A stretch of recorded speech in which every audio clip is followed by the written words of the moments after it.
दुनिया में कुछ देश ऐसे होते हैं जिन्हें सिर्फ नक्शे पर नहीं बल्कि रहस्य, इतिहास और विस्मय के भीतर जाकर समझा जाता है। पेरू भी ऐसी ही एक धरती है जहां पर्वतों की चुप्पी, पत्थरों की सटीकता, रेगिस्तान की खामोशी और प्राचीन सभ्यताओं के छोड़े हुए संकेत आज भी इंसान की समझ को चुनौती देते हैं। यहाँ हर मोड़ पर ऐसा दृश्य मिलता है जो वास्तविक होते हुए भी अवास्तविक लगता है। आज की इस यात्रा में हम पेरू के उन 13 अद्भुत स्थानों तक चलेंगे जहां प्रकृति और प्राचीन मानव कौशल मिलकर ऐसे सवाल खड़े करते हैं जिनका उत्तर आज भी पूरी तरह साफ नहीं है। नंबर 1, साक्साय हुआ मान, पत्थरों में छुपा असंभव रहस्य। कुजको शहर के केंद्र से कुछ ही किलोमीटर दूर समुद्र तल से लगभग 3700 मीटर की ऊंचाई पर साक्साय हुआ मान नाम की एक ऐसी प्राचीन संरचना खड़ी है जिसे देखकर आधुनिक इंजीनियरिंग भी कुछ क्षणों के लिए चुप हो जाती है।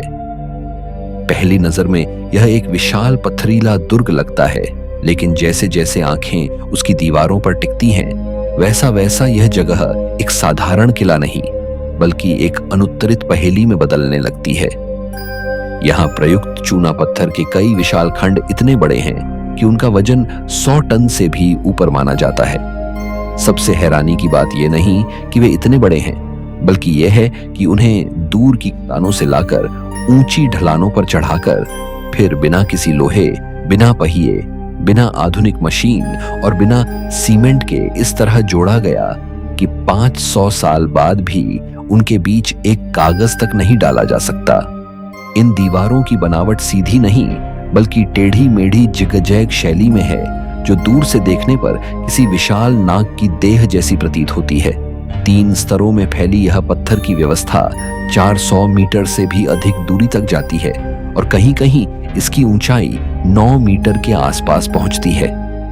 हर पत्थर अलग आकार का है, फिर भी वह अपने बगल वाले पत्थर से इस तरह जुड़ा है जैसे किसी ने पहले से उसका नाप लेकर त्रिआयामी पहेली तैयार की हो। कुछ पत्थरों में 12 या उससे भी अधिक कोण तराशे गए हैं और वे इतने सटीक मेल खाते हैं कि आज के समय में भी उसी शैली की हूबहू नकल करना आसान नहीं। आधिकारिक व्याख्या कहती है कि यह सब ढलानों, रस्सियों और हजारों मजदूरों की मदद से हुआ, लेकिन यही व्याख्या सबसे बड़ा सवाल भी बन जाती है, क्योंकि आधुनिक पुनर्निर्माण प्रयास आज तक यह नहीं दिखा पाए कि ठीक वही काम उसी साधनहीन परिस्थिति में कैसे संभव था।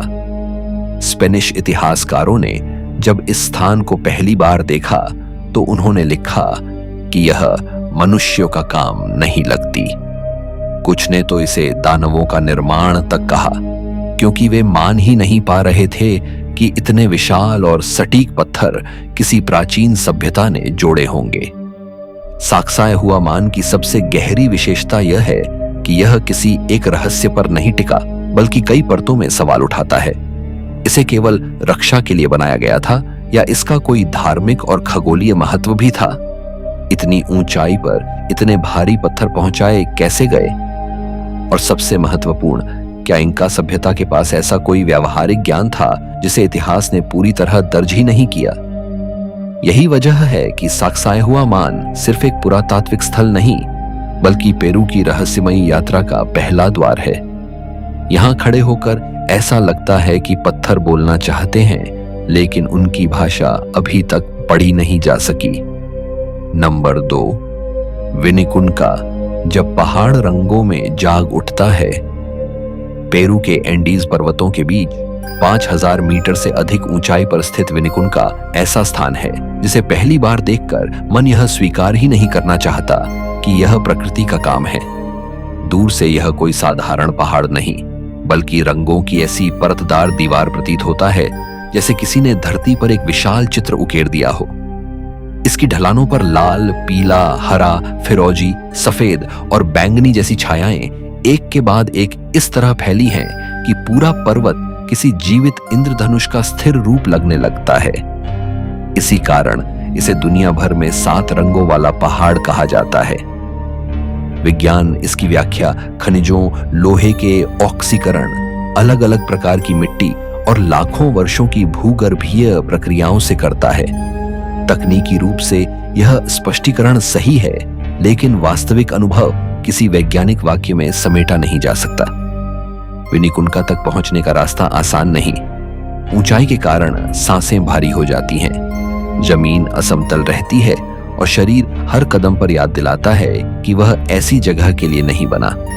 लेकिन जैसे जैसे यात्री ऊपर बढ़ता है, वैसे वैसे उसके भीतर एक उत्सुकता जन्म लेती है कि आखिर वह दृश्य कितना असली होगा, जिसकी तस्वीरें दुनिया भर में चकित करती हैं। विनिकुंका की कहानी को और भी अद्भुत बनाता है उसका हाल का प्रकट होना। सदियों तक यह पर्वत मोटी बर्फ की परत के नीचे छिपा रहा। ग्लेशियरों के पीछे हटने के बाद इसके रंग धीरे धीरे सामने आए और लगभग हाल के वर्षों में दुनिया ने इसे उस रूप में देखना शुरू किया जिसके कारण यह अचानक विश्व प्रसिद्ध हो गया। सोचिए, एक पहाड़ जो हमेशा से मौजूद था, लेकिन अपनी वास्तविक पहचान छिपाकर बैठा था, और फिर मानो सही समय आने पर उसने स्वयं को उजागर कर दिया। यही बात इसे केवल सुंदर नहीं बल्कि रहस्यमय भी बनाती है। जब कोई व्यक्ति इसकी चोटी के पास पहुंचकर नीचे फैली रंगीन पट्टियों को देखता है तो उसे ऐसा महसूस होता है जैसे धरती की भी अपनी स्मृति होती है, और कभी कभी वह उसे रंगों के रूप में सतह पर ले आती है। यहाँ का आसमान इतना गहरा नीला दिखाई देता है कि पर्वत के रंग उससे और अधिक उभर जाते हैं। कैमरा इस दृश्य को कैद तो कर लेता है, लेकिन उस विस्मय को नहीं पकड़ पाता जो पहली नजर में भीतर उठता है। विनिकुंका हमें यह सोचने पर मजबूर करता है कि प्रकृति के भीतर कितनी ऐसी प्रक्रियाएं छिपी हैं जिनका परिणाम मनुष्य की कल्पना से भी अधिक विचित्र हो सकता है। यह पहाड़ किसी रहस्यमयी कथा का हिस्सा नहीं, फिर भी इसकी उपस्थिति कथा जैसी लगती है। यह उस अदृश्य समय का प्रमाण है जो चुपचाप काम करता रहता है और एक दिन अचानक ऐसी चीज सामने रख देता है जिसे देखकर मनुष्य को अपनी समझ छोटी लगने लगती है। नंबर 3, नाज़का रेखाएं, जमीन पर लिखा अनसुलझा संदेश। दक्षिणी पेरू के शुष्क मैदानों में, जहां बारिश का नामो निशान हजारों वर्षों तक नहीं के बराबर रहा, धरती की सतह पर एक ऐसा रहस्य फैला हुआ है जो आज भी पूरी दुनिया को उलझाए हुए है। नाज़का रेखाएं केवल कुछ आकृतियां नहीं बल्कि विशाल भूचित्र हैं, जिन्हें नाज़का सभ्यता ने सदियों पहले इस तरह बनाया कि उनकी असली आकृति जमीन से नहीं बल्कि ऊपर आसमान से देखने पर समझ में आती है। यही बात इस पूरे रहस्य का सबसे चुभता हुआ प्रश्न बन जाती है। एक ऐसी सभ्यता जिसके पास उड़ान का कोई साधन नहीं था, उसने इतने विशाल और सटीक चित्र बनाए कैसे, जिन्हें पूरी तरह समझने के लिए ऊंचाई चाहिए। इन रेखाओं में हम पक्षी, बंदर, मकड़ी, पौधों जैसी आकृतियां और कई किलोमीटर लंबी सीधी रेखाएं देखते हैं। कुछ रेखाएं 50 किलोमीटर तक फैली हैं, जबकि कुछ आकृतियां 100 मीटर से भी अधिक बड़ी हैं। जमीन की ऊपरी गहरी परत हटाकर नीचे की हल्की मिट्टी को उजागर करके ये चित्र बनाए गए, और सूखे मौसम के कारण वे सदियों तक लगभग सुरक्षित भी रहे। तकनीक जितनी सरल लगती है, परिणाम उतना ही असंभव प्रतीत होता है। कई सिद्धांत सामने आए। कुछ लोगों ने इन्हें खगोलीय कैलेंडर माना, कुछ ने धार्मिक अनुष्ठानों का हिस्सा, तो कुछ ने कहा कि ये देवताओं के लिए बनाए गए प्रतीक थे। लोकप्रिय कल्पना ने तो इन्हें परग्रही संकेतों तक से जोड़ दिया। परंतु सबसे संयमित और स्वीकार्य मत भी इस मूल प्रश्न का पूरा समाधान नहीं देता कि इतने विशाल पैमाने पर इतनी अद्भुत सीध और संतुलन के साथ काम कैसे हुआ। यह सही है कि छोटे पैमाने पर रेखाएं खींचकर उन्हें बड़ा किया जा सकता है, लेकिन बिना ऊपर से जांच किए इतनी निरंतर सटीकता बनाए रखना फिर भी असाधारण उपलब्धि है। जर्मन शोधकर्ता मारिया राइखे ने अपना लगभग पूरा जीवन नाज़का रेखाओं को समझने और बचाने में लगा दिया। उन्होंने इन्हें केवल पुरातात्विक अवशेष की तरह नहीं देखा, बल्कि मानव बुद्धि के एक मौन संदेश की तरह महसूस किया।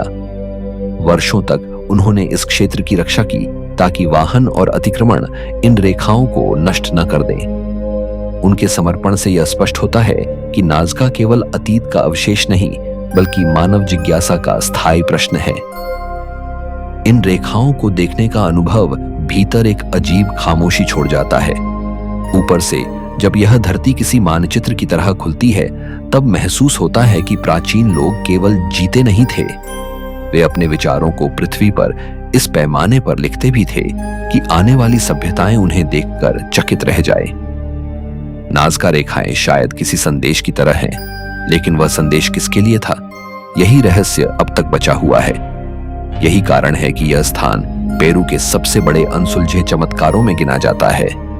नंबर 4, कोलका कैन्यन, धरती की गहराई का भयावह चमत्कार। दक्षिणी पेरू में अरेकिपा के पास स्थित कोलका कैन्यन ऐसा स्थान है जहां धरती अपनी गहराई का वह रूप दिखाती है जो मनुष्य को छोटा, असहाय और विस्मित महसूस कराता है। यह कोई साधारण घाटी नहीं, बल्कि पृथ्वी की सतह पर बना ऐसा प्राकृतिक गर्त है जिसकी गहराई कुछ हिस्सों में 3400 मीटर से भी अधिक पहुंचती है। तुलना की जाए तो यह प्रसिद्ध ग्रैंड कैन्यन के कई हिस्सों से भी अधिक गहरा माना जाता है, लेकिन आंकड़ों से भी अधिक प्रभावशाली है उसका प्रत्यक्ष दृश्य। जब कोई व्यक्ति इसके किनारे खड़ा होकर नीचे झांकता है तो उसे केवल दूरी नहीं बल्कि खालीपन का भार महसूस होता है। इस विशाल घाटी को लाखों वर्षों तक बहते जल ने काटा, तराशा और गहरा किया। नीचे बहती कोलका नदी आज शांत प्रतीत होती है, लेकिन वही नदी इस अभूतपूर्व भूआकृति की शिल्पकार रही है। घाटी की दीवारें इतनी तेज ढलान में नीचे गिरती हैं कि आंखें उसके तल तक पहुंचने में समय लेती हैं। धूप और छाया के बदलते कोण इसकी बनावट को दिन भर अलग अलग रूप देते हैं। सुबह यह जगह शांत और धुंधली लग सकती है, दोपहर में कठोर और उजली, और सांझ के समय लगभग किसी दूसरी दुनिया जैसी। पर कोलका कैन्यन को केवल उसकी गहराई अद्भुत नहीं बनाती। इस स्थान का सबसे जीवित और प्रतीकात्मक दृश्य है यहां उड़ते हुए एंडियन कॉन्डोर। 3 मीटर के आसपास पंख फैलाने वाली ये विशाल पक्षियां जब घाटी के ऊपर गर्म हवा की धाराओं पर तैरती हैं, तो ऐसा लगता है जैसे गुरुत्वाकर्षण का नियम यहां थोड़ी देर के लिए ढीला पड़ गया हो। इन्हें ऊपर नहीं, बल्कि कई बार अपनी आंखों के स्तर पर या नीचे उड़ते देखना ऐसा अनुभव है जिसे केवल देखा जा सकता है, पूरी तरह बताया नहीं जा सकता। इस घाटी के आसपास सदियों से मानव बस्तियां आ भी रही हैं। सीढ़ीनुमा खेती, पुराने गांव और कठिन जीवन शैली यह दिखाती है कि मनुष्य ने इस कठोर भूगोल के साथ संघर्ष भी किया और तालमेल भी बनाया। फिर भी इस जगह की असली सत्ता प्रकृति के हाथ में ही महसूस होती है। यहां खड़े होकर स्पष्ट हो जाता है कि मनुष्य जितनी भी सभ्यताएं बना ले, कुछ भूदृश्य ऐसे होते हैं जो उसे हमेशा उसकी सीमाएं याद दिलाते रहेंगे। कोलका कैन्यन का रहस्य उसके बनने की प्रक्रिया में नहीं, बल्कि उसके प्रभाव में है। विज्ञान हमें बता सकता है कि यह कैसे बना, लेकिन यह नहीं समझा सकता कि इसकी गहराई को देखकर भीतर वह अजीब सा डर और आकर्षण एक साथ क्यों पैदा होता है। शायद इसलिए कि यह स्थान हमें हमारी ऊंचाई नहीं, हमारी गहराई दिखाता है। यह बताता है कि धरती का चेहरा जितना सुंदर है, उसकी चुप्पी उतनी ही गहरी और कभी-कभी भयावह भी हो सकती है। नंबर 5, कुज्को, जहां 2 सभ्यताएं आमने सामने खड़ी हैं। कुज्को केवल एक शहर नहीं, बल्कि इतिहास की 2 विशाल धाराओं का टकराव है जो आज भी इसकी गलियों, दीवारों और इमारतों में साफ दिखाई देता है। कभी यह इनका साम्राज्य का केंद्र था, वह सत्ता स्थल जहां से दक्षिण अमेरिका के विशाल भूभाग पर शासन संचालित होता था। फिर स्पेनिश विजेताओं के आगमन ने इसके स्वरूप को बदल दिया। उन्होंने इनका मंदिरों को तोड़ा, उनके ऊपर चर्च बनाए और पुराने राजकीय ढांचों पर औपनिवेशिक शहर खड़ा कर दिया। लेकिन इस परिवर्तन की सबसे अनोखी बात यह रही कि जो कुछ मिटाया जाना था उसका बहुत हिस्सा मिटा नहीं, बल्कि वह आज भी नीचे की परत में खड़ा है और ऊपर बनी नई दुनिया को चुनौती देता दिखाई देता है। कुज्को की गलियों में चलते हुए कई स्थानों पर नीचे की दीवारें पूरी तरह इंका शैली की मिलती हैं। बिना गाड़े के असाधारण सटीकता से जोड़े गए पत्थर, जिनकी रेखाएं मानो किसी गणितीय अनुशासन से नियंत्रित हों। उन्हीं पत्थरों के ऊपर औपनिवेशिक स्पेनी निर्माण दिखाई देते हैं। यह दृश्य केवल स्थापत्य नहीं, बल्कि इतिहास का खुला घाव है। एक ही दीवार में दो समय, दो विचारधाराएं और दो सभ्यताएं साथ खड़ी हैं, पर एक दूसरे में घुली नहीं हैं। कोरिकांचा, जो कभी सूर्य देवता का महान इंका मंदिर था, उसका उदाहरण सबसे प्रभावशाली है। उसके ऊपर बाद में सेंटो डोमिंगो का मठ बना। कई भूकंपों में औपनिवेशिक हिस्से क्षतिग्रस्त हुए, लेकिन नीचे की इंका पत्थरकारी लंबे समय तक स्थिर रही। यह केवल निर्माण कौशल का प्रमाण नहीं, बल्कि एक प्रतीक भी बन गया कि जो सभ्यता मिटाई गई, उसकी नींव फिर भी जीवित रही। समुद्र तल से लगभग 3400 मीटर की ऊंचाई पर बसा यह शहर अपने वातावरण से भी अलग अनुभव देता है। पतला पहाड़ी हवा, दूर दिखते पर्वत और संकरी पत्थरीली गलियां मिलकर कुचको को किसी जीवित संग्रहालय जैसा बनाती हैं। लेकिन यह संग्रहालय मृत नहीं है। यहां लोग रहते हैं, बाजार चलते हैं, घंटियां बजती हैं, त्योहार मनाए जाते हैं। यानी अतीत केवल प्रदर्शित नहीं है, वह रोजमर्रा के जीवन में सांस भी लेता है। कुचको का रहस्य किसी एक इमारत या कथानक में नहीं, बल्कि उसके अस्तित्व में है। यह शहर पूछता है कि जब एक सभ्यता दूसरी पर बनाई जाती है, तो क्या पुरानी पूरी तरह समाप्त हो जाती है? कुचको का उत्तर है नहीं। यहाँ इंका दुनिया और स्पेनी दुनिया एक ही दृश्य में दिखती है, लेकिन उनके बीच की चुप्पी अब भी भरी हुई है। यही इसे साधारण ऐतिहासिक शहर से अलग बनाता है। यह एक ऐसी जगह है जहां पत्थर केवल वास्तु नहीं, बल्कि स्मृति है, प्रतिरोध है, और इस बात का प्रमाण है कि इतिहास को पूरी तरह दबाया नहीं जा सकता। नंबर 6, ओलियांतायताम्बो, पत्थरों में दर्ज अद्भुत प्रतिरोध। पवित्र घाटी के भीतर स्थित ओलियांतायताम्बो उन विरले स्थानों में से है जहां प्राचीनता केवल अवशेष के रूप में नहीं, बल्कि जीवित संरचना के रूप में मौजूद है।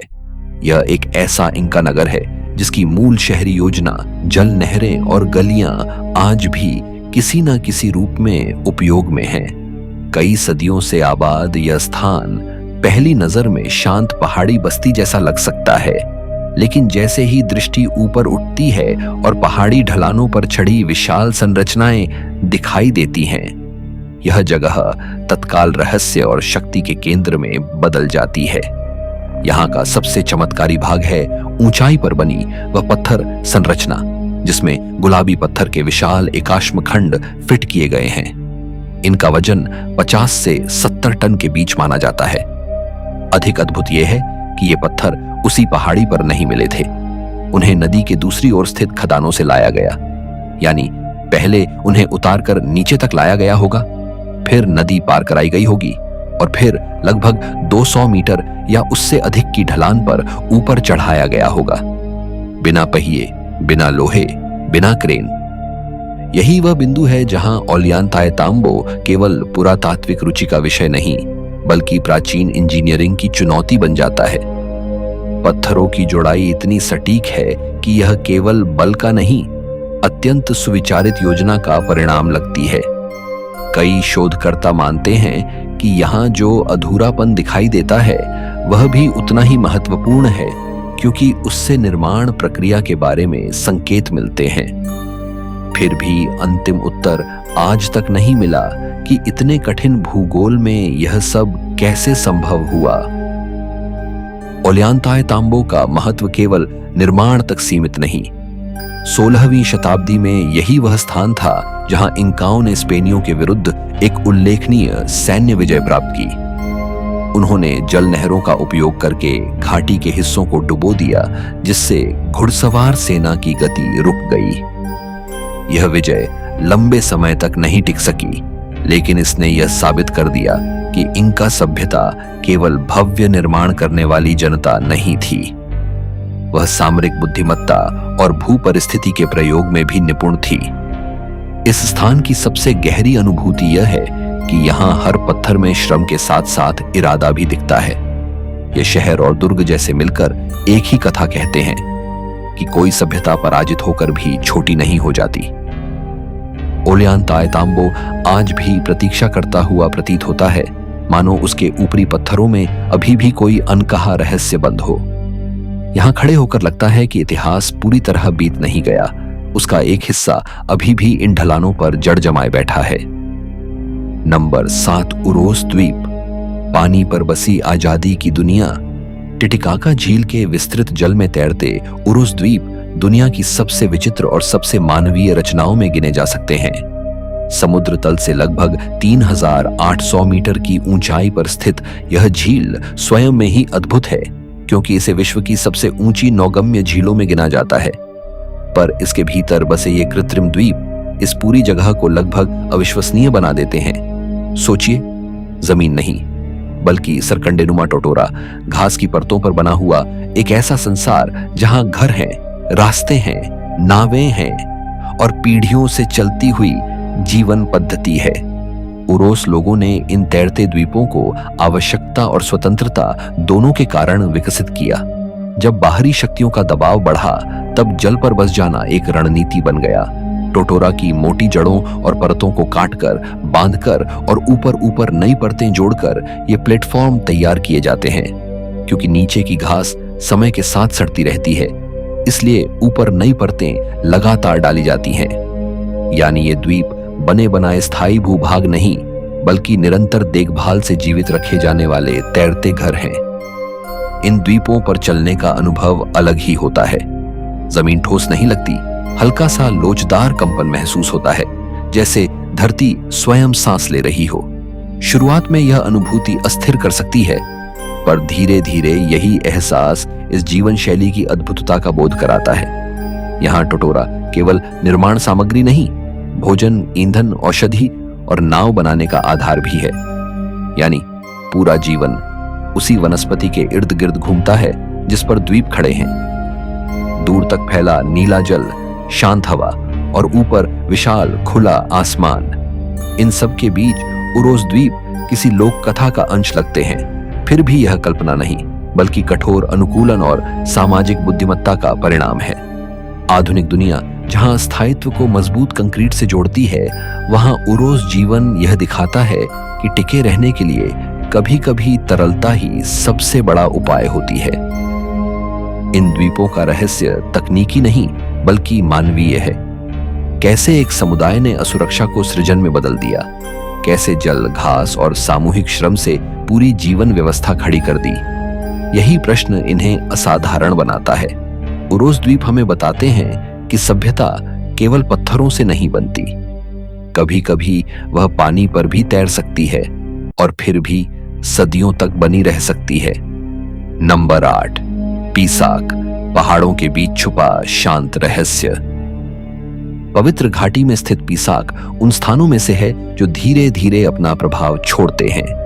यह माचू पिच्चू जितना चर्चित नहीं, न ही इसकी लोकप्रियता उतनी तेज है, लेकिन शायद यही कारण है कि इसके भीतर एक गहरी प्रामाणिकता बची हुई है। पहाड़ की ऊंचाई पर बसा यह इंका परिसर घाटी को इस तरह देखता है जैसे वह केवल रक्षा स्थल न होकर किसी खगोलीय और कृषि आधारित व्यवस्था का हिस्सा भी रहा हो। इसकी सबसे पहली पहचान उसकी लंबी मुड़ी हुई सीढ़ीनुमा कृषि मेड़े हैं, जो पर्वत की ढलानों को मानो एक विशाल मानवीय हस्ताक्षर में बदल देती हैं। पीसाक के भीतर प्रवेश करते ही महसूस होता है कि यह केवल एक किला नहीं था। इसमें धार्मिक, आवासीय और कृषि से जुड़े क्षेत्र एक संगठित ढंग से मौजूद थे। यही मिश्रण इसे अधिक जटिल और अधिक रहस्यमय बनाता है। इंका सभ्यता भूमि और आकाश के संबंध को गंभीरता से देखती थी, और पीसाक में यह बात कई स्थापत्य तत्वों में दिखाई देती है।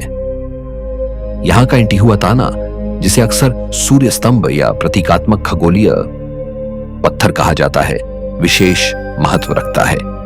माना जाता है कि यह किसी प्रकार की खगोलीय गणना या प्रतीकात्मक अनुष्ठान का केंद्र रहा होगा। लेकिन पीसाक का सबसे विचित्र दृश्य उस घाटी की दूसरी ओर दिखाई देता है, जहां चट्टानों में ऊंचाई पर हजारों कब्रें बनी हुई हैं। यह लंबवत फैला हुआ इंका श्मशान क्षेत्र किसी साधारण पुरातात्विक स्थल जैसा नहीं लगता। दूर से देखने पर ऐसा प्रतीत होता है जैसे पहाड़ की देह में अनगिनत आंखें खुली हुई हों। उन समाधियों का स्थान ही यह सोचने पर मजबूर करता है कि मृतकों को इतनी कठिन और ऊंची जगहों पर क्यों रखा गया। क्या यह सुरक्षा के लिए था, आध्यात्मिक कारणों से, या दोनों के लिए? पीसाक का वातावरण अनूठा है। यहाँ की चुप्पी शोर नहीं करती, बल्कि धीरे धीरे मन पर चढ़ती है। यहाँ खड़े होकर लगता है कि यह स्थान किसी प्रदर्शन के लिए नहीं बनाया गया था। यह जीवन, मृत्यु, कृषि, खगोल और सत्ता के बीच एक गहरे संतुलन का हिस्सा था। यही वजह है कि यह जगह देखने वालों पर अलग तरह का असर डालती है। पीसाक का रहस्य उसकी सुंदरता में कम और उसके संतुलन में अधिक है। पहाड़, मेढ़े, पत्थर, मंदिर और श्मशान सब मिलकर ऐसा अनुभव देते हैं जैसे यह स्थान मनुष्य और प्रकृति के बीच किसी प्राचीन समझौते पर खड़ा हो। यही इसे पेरू की सबसे शांत पर सबसे गहरी पहेलियों में शामिल करता है। नंबर 9, पाराकास। पेरू के दक्षिणी तट पर स्थित पाराकास वह स्थान है जहां प्रकृति मानो दो बिल्कुल अलग दुनियाओं को आमने सामने लाकर खड़ा कर देती है। एक ओर सूखा, कठोर और लगभग निष्ठुर रेगिस्तान है और दूसरी ओर जीवन से भरा हुआ प्रशांत महासागर। इन दोनों के बीच जो दृश्य बनता है वह इतना असामान्य है कि पहली नजर में असली कम और स्वप्न जैसा अधिक लगता है।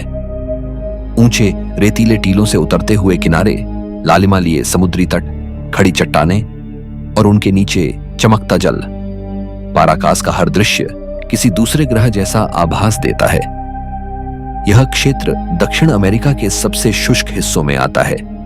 कई जगह वर्षों तक वर्षा नहीं होती, लेकिन इसी सूखे क्षेत्र के ठीक सामने समुद्र की ठंडी हम्बोल्ट धारा बहती है जो जल को पोषक तत्वों से भर देती है। परिणाम यह होता है कि समुद्र के भीतर असाधारण जैविक समृद्धि पैदा होती है। यानी जहां भूमि लगभग निर्जीव लगती है, वहीं उससे सटा जल अत्यधिक जीवंत होता है। यही विरोधाभास पाराकास को इतना अनूठा बनाता है। यहाँ समुद्री जीवों की बड़ी संख्या मिलती है। सी लायन, हम्बोल्ट पेंगुइन, अनगिनत पक्षी और समुद्री पारिस्थितिकी की विविधता। रेगिस्तान और महासागर का यह मेल केवल दृश्य सौंदर्य नहीं, बल्कि पृथ्वी के जटिल संतुलन का जीवंत उदाहरण है। पर पाराकास का रहस्य केवल प्राकृतिक नहीं है। समुद्र की ओर देखती एक पहाड़ी ढलान पर एक विशाल भू आकृति भी मौजूद है, जिसे पाराकास कैंडेलाब्रा कहा जाता है। लगभग 180 मीटर ऊंचा यह प्रतीक दूर समुद्र से भी दिखाई देता है। इसका अर्थ क्या है? इसे किसने बनाया और क्यों बनाया? इन प्रश्नों का स्पष्ट उत्तर अब तक नहीं है। कुछ लोग इसे नौचालकों के लिए संकेत मानते हैं, कुछ इसका संबंध प्राचीन धार्मिक परंपराओं से जोड़ते हैं और कुछ इसे नाज़का परंपरा की ओर संकेत करते हुए देखते हैं। पर यह निश्चित नहीं कि इसका उद्देश्य क्या था। यही अनिश्चितता इसे और भी आकर्षक बनाती है। पाराकास की प्राचीन सभ्यता भी अपने पीछे कई रहस्य छोड़ गई है। इस संस्कृति ने वस्त्रकला, दफनाने की जटिल परंपराएं और कई असाधारण पुरातात्विक निशान छोड़े। रेगिस्तान ने बहुत सी चीजों को संरक्षित भी रखा है, जैसे वह समय का मौन संरक्षक हो। पाराकास हमें यह दिखाता है कि रहस्य हमेशा पर्वतों या जंगलों में नहीं होते।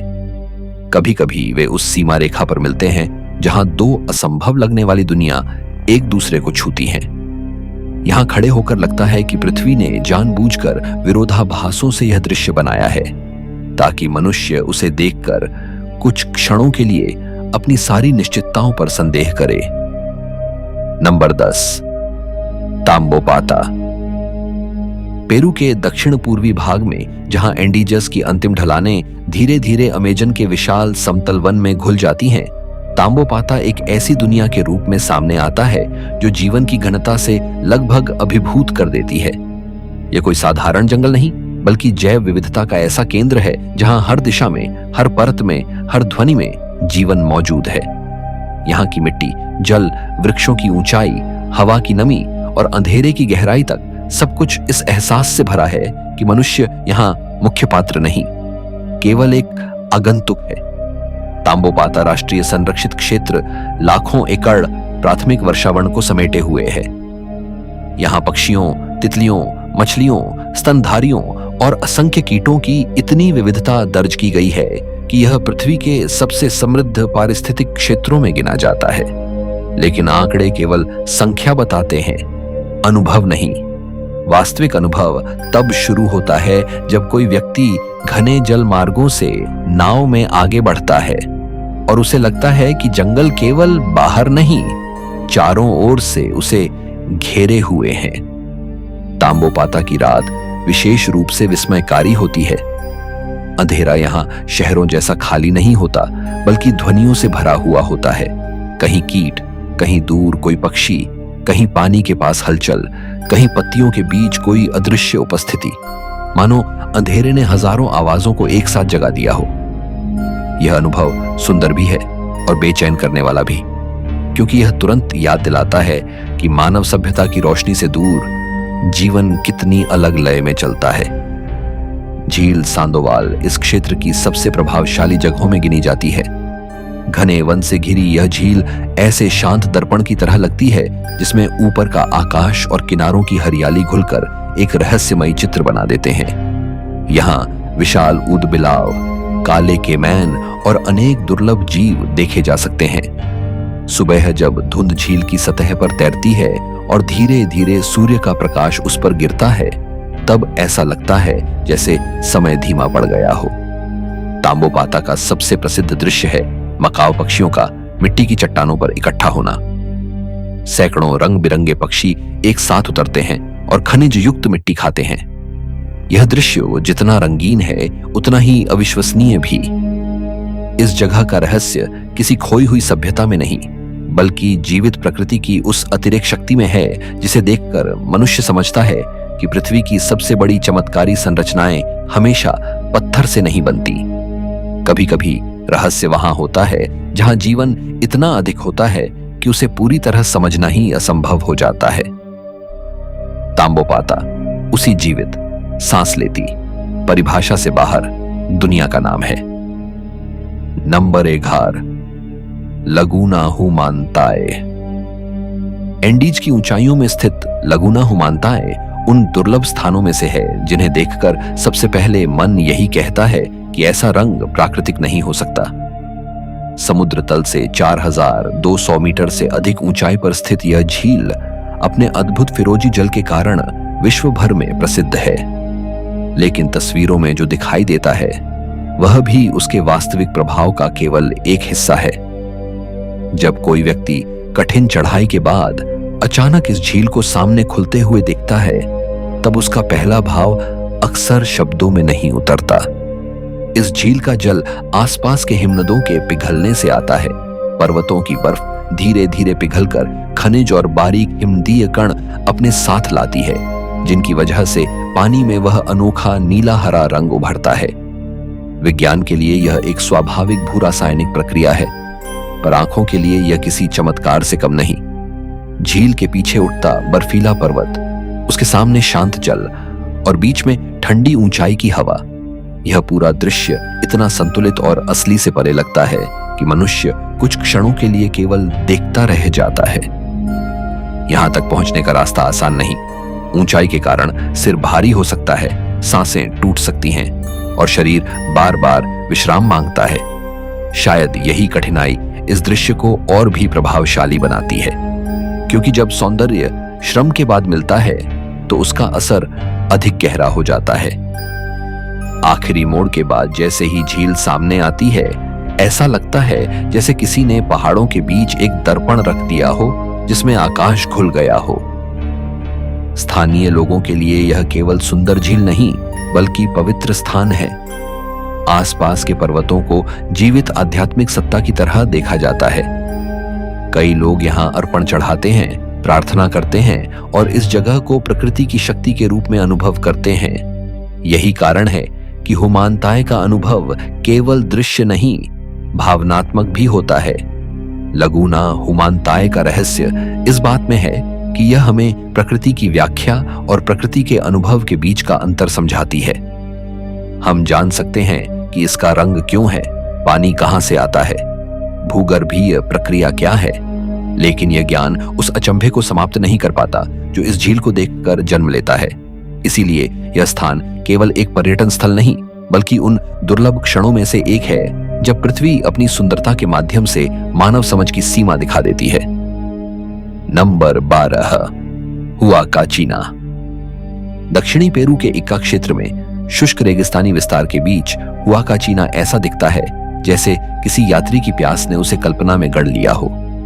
चारों ओर ऊंचे ऊंचे सुनहरे टीलों का समुद्र और उनके बीच पन्ने जैसी हरियाली लिए एक जलाशय। दूर से यह दृश्य किसी मृग तृष्णा की तरह लगता है, लेकिन यह वास्तविक है। यही बात इसे इतना अनोखा और अविश्वसनीय बनाती है। दक्षिण अमेरिका के सबसे शुष्क तटीय मरुस्थलीय क्षेत्रों में स्थित यह नखलिस्तान प्रकृति के उन दुर्लभ विरोधाभासों में से है जहां असंभव दिखाई देने वाली चीज पूरी सच्चाई के साथ सामने मौजूद होती है। हुआकाचीना की झील का पानी भूगर्भीय जल भंडारों से आता है, जिनका संबंध एंडीज पर्वतों में होने वाली वर्षा से माना जाता है। यानी पर्वतों में गिरी हुई बूंदें लंबी भूमिगत यात्रा के बाद इस रेगिस्तानी भाग में जीवन का रूप लेती हैं। यह विचार ही इस जगह को लगभग काव्यात्मक रहस्य दे देता है। सूखे के बीच जल, निर्जीव रेत के बीच हरियाली और चारों ओर खड़े खजूर, पूरा दृश्य भूगोल के नियमों से खेलता हुआ महसूस होता है। ऊंची रेत की ढलानों से नीचे झील की ओर देखना एक अजीब दृश्यात्मक झटका देता है।